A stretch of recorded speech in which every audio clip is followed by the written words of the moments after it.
Hola from Barcelona. Sa mundo na puno ng mapanghusga, nanalo ang pagmamahalan ng aking kaibigang si Ivan at Borja. Today, saksihan natin ang kasal ng dalawang bruha. Hindi na nga pala namin isinama mga anak ko. Mukhang umaga na kasi kami na Chef Jama makakauwi nito. Dahil 8 PM pa nga start ng celebration, siguradong madaling araw na kami matatapos doon. Kaya yung mga anak ko, isahipag ko na lang muna pinaampon. Hindi naman malayo ang venue. Malapit lang din sa bahay ni Borja na ipinakita ko sa huling vlog ko. Nire-ready na nga pala ni Chef Jama ang kanyang tiyan. Alam nyo naman kapag weddings, puno ng pagkain at alak yan.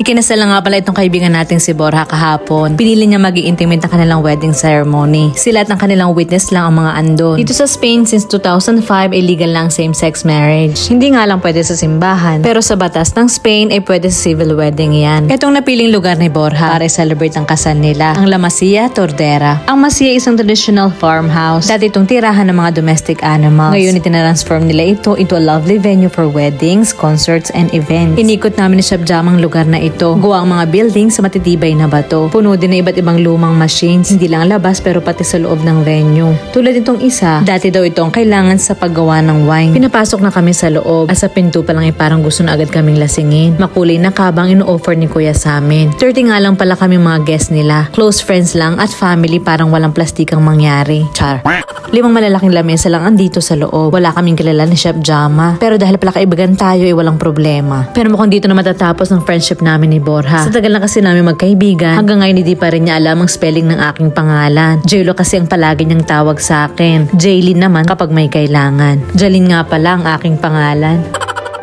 Isinintabi ko muna itong hinanakit ko. Papasok na kasi ang mga bida sa gabing ito. Hindi ko alam kung bakit ako kinakabahan. Hindi ko naman kasal yan.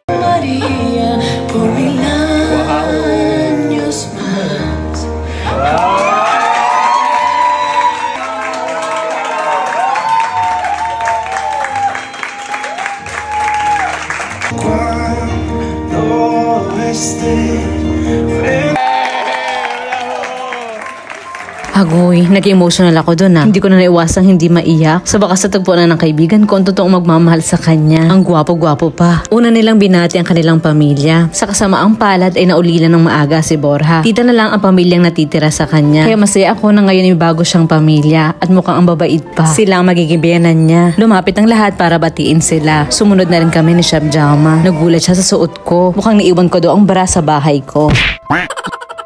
Paano nga ba nagkakilala ang dalawa? Nagkakilala sila sa Instagram. Nabighani ng husto itong si Borja kay Ivan. Kaya naman bigla doon nasirang ilaw ng kanyang sasakyan. At yun ang ginawa niya excuse para makita at makilala ang mekaniko ng kotse na si Ivan. At doon nga nagsimula ang love story ng dalawa. At ngayon after 5 years ay kinasal na. Sinerve na rin ng mga pagkain. Kahit puro gulay, bonggang-bongga pa rin. Vegetarian nga pala sila pareho. Kaya nagkasundo rin kaagad ang dalawang ito.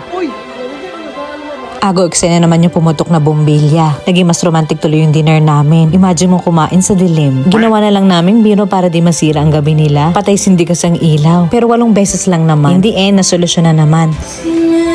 Oras na para sa cake cutting ceremony. Napakasweet naman talaga ng dalawa. Kasama rin nila sa cake topper ang pagmamahal nila sa mga abandoned animals. Siyempre kung may cake dito may kasabay ng kaba or champagne yan.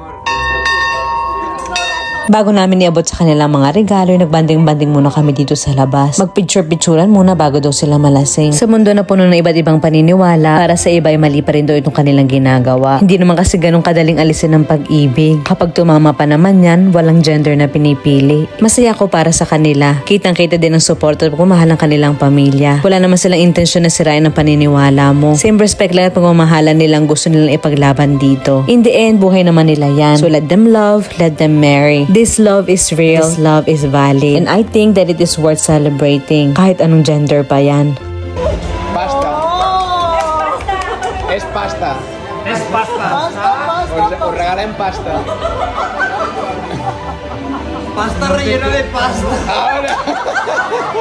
Bago pa mag-umpisa ang sayawan, hinanap ko ng moment para iabot sa kanilang aming regalo. Very typical lang ngayon dito sa Spain na pera na lang iregalo. Mas practical kasi ito. At ito na lang din kadalasan na sinasuggest mismo ng mga ikinakasal tulad ni Borja at Ivan. Kaya expected na nila na pera yung ireregalo namin lahat dito. Hindi niya lang in-expect na gagawin ko ito. Inilagay ko lang naman ng pera sa loob ng pasta. Dito kasi sa Sa Spain, ang pera minsan ay tinatawag nilang pasta. Like, wala akong pasta, wala kang pera. Kaya tuwang-tuwa sila dyan. Double meaning kasi yan. Dinagdagan ko na lang ng bigas, dagdag swerte. At isang note na may nakasulat na mabuhay ang bagong kasal. Pinalize na namin ng mga tao dito kanina para masolo namin ang stage ni na Borja. Joke lang. Pagkatapos sa event nila, lumipat kami dito para tapusin sa sayawan ng gabing ito. Palaban ng kanyang mga biyanan. Mukhang wala silang kahihiyan. Char.